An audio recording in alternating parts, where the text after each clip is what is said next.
Genesis chapter 43. Now the famine was still severe in the land.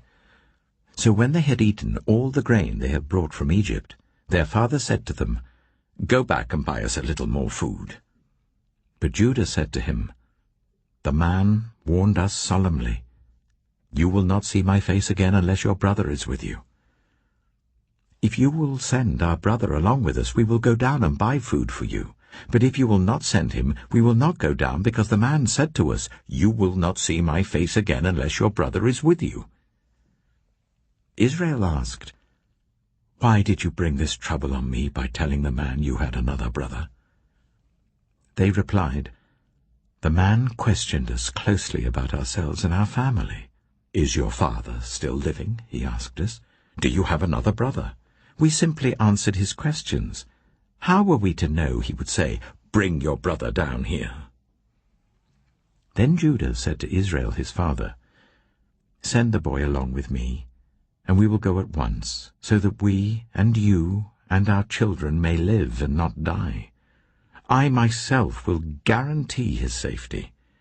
You can hold me personally responsible for him. If I do not bring him back to you and set him here before you, I will bear the blame before you all my life.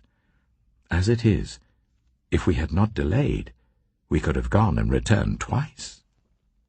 Then their father Israel said to them, "If it must be, then do this. Put some of the best products of the land in your bags and take them down to the man as a gift. A little balm and a little honey, some spices and myrrh, some pistachio nuts and almonds. Take double the amount of silver with you, for you must return the silver that was put back into the mouths of your sacks. Perhaps it was a mistake.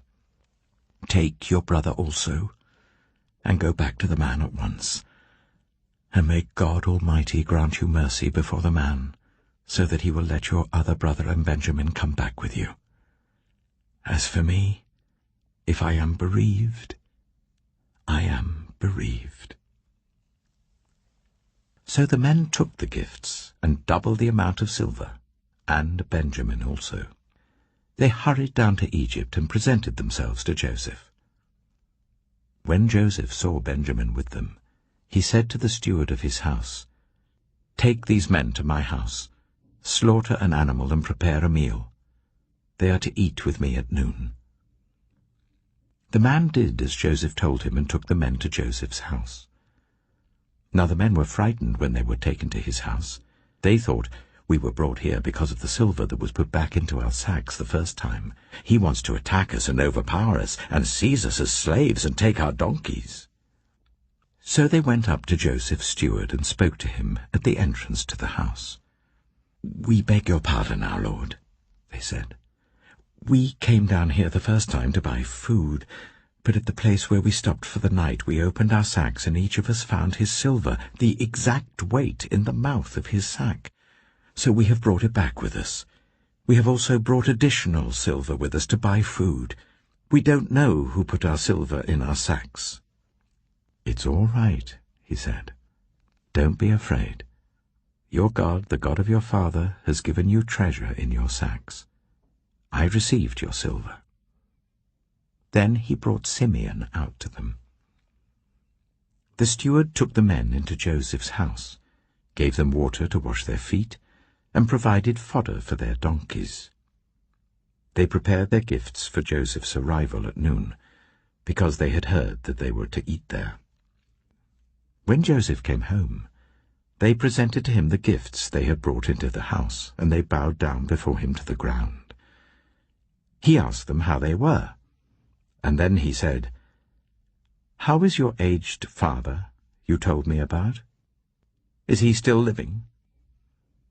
They replied, "Your servant our father is still alive and well," and they bowed down, prostrating themselves before him. As he looked about and saw his brother Benjamin, his own mother's son, he asked, "Is this your youngest brother, the one you told me about?" And he said, "God be gracious to you, my son." Deeply moved at the sight of his brother, Joseph hurried out and looked for a place to weep. He went into his private room and wept there. After he had washed his face, he came out and, controlling himself, said, "Serve the food."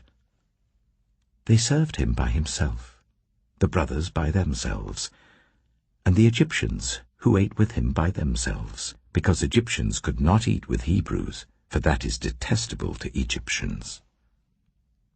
The men had been seated before him in the order of their ages, from the firstborn to the youngest, and they looked at each other in astonishment. When portions were served to them from Joseph's table, Benjamin's portion was 5 times as much as anyone else's. So they feasted and drank freely with him.